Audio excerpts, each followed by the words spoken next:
since we love the ocean, our location's right by the ocean, I think all of us will be happy about that too, to kind of be helping out the environment a little. A move to help the environment and the marine life that live in the ocean. Tonight, the city of Oceanside is voting on a styrofoam ban. My Anchor Kimberly Hunt is live outside City Hall where the ordinance is being discussed. Hi, Kimberly.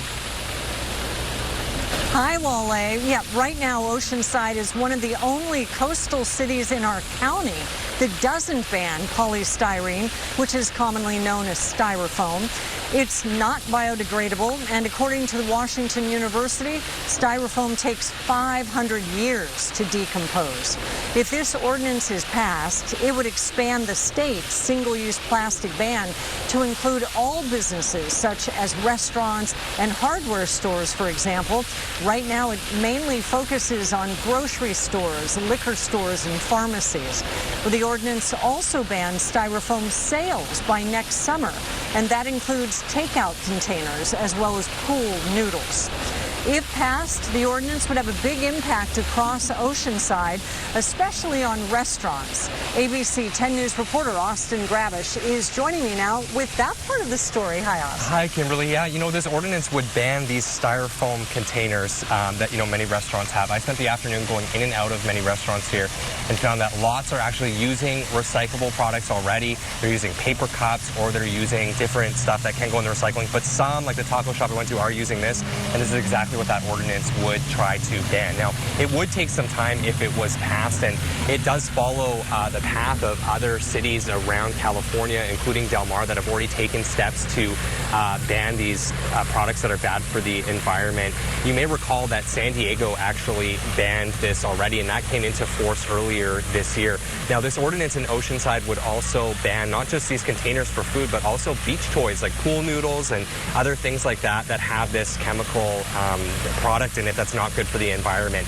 And also, grocery stores would be required starting in January 2025 to no longer have these single-use plastic bags. And if they were going to give out a bag to a customer, they'd have to charge 10 cents for it, and that bag would have to be either reusable or recyclable. Now, the goal of this ordinance is to reduce debris and litter and protect our oceans.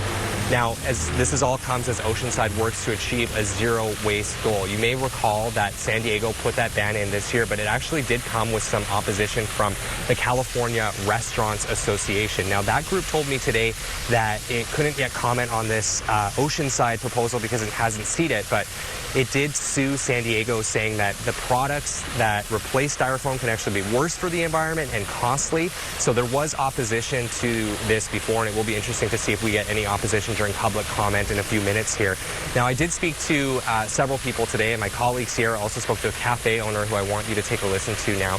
He actually thinks that this ban is a good thing, and he's fully on board with it. Take a listen now to Connor Goodman to find out why. You can buy a fully recyclable pints, fully recyclable small, medium, and large gelato cups or coffee cups that are already recyclable for the same price as something that wouldn't be.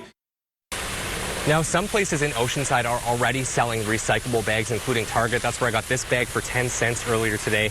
Moving forward, if this ordinance passes, that would be a requirement that those stores have reusable and recyclable bags. Kim?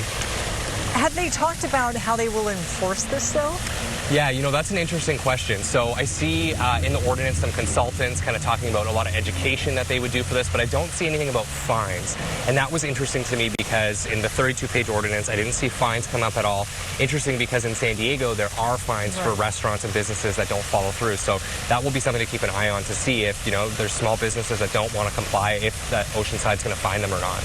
Yeah, interesting. This may be a first step. Exactly. For the city of Oceanside. I know you're watching the vote very carefully all day today. Thank you for that, Austin Grabish. You're welcome. And one of the biggest reasons behind banning styrofoam and single plastics is they often end up in our ocean. Plastic trash breaks down into smaller pieces, and those get eaten, and they make their way up the food chain, ending up in the fish we eat. Researchers at UC San Diego have said that they found microscopic plastic particles as deep as a mile underwater. They also found traces of plastic in the stomachs of deep-sea creatures. And back in 2019, we met with Assistant Professor Angela Choi about those findings.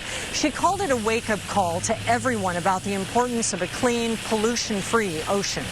Findings are really important to make us think about how we as humans impact an environment that feels so far away, the deep sea. The materials that we use are ending up in there and staying there, and so we need to think more carefully about the products we buy, how they're disposed of, how we can make a positive impact there. And from under the microscope to what's visible on the surface, the Surfrider Foundation shared these pictures of the traces of styrofoam that they've seen just here in Oceanside in our creeks. Well, the group's policy coordinator told me that there needs to be a change because it's dangerous to humans and animals. It seems like every week there's a new study showing that they're finding microplastics, just plastics that have broken down, in human bodies, animals. They found it inside breast milk. So we really just need to stop relying so much on these single-use plastics and really change the culture. And that's what this is about tonight. Our team will be monitoring the vote tonight, and ABC 10 News will bring you an update when the results come in this evening. But for right now, I'm going to send it back up to you in the studio, Wale. Kimberly, thank you. A lot of people will be waiting with bated breath for those results. We appreciate your time.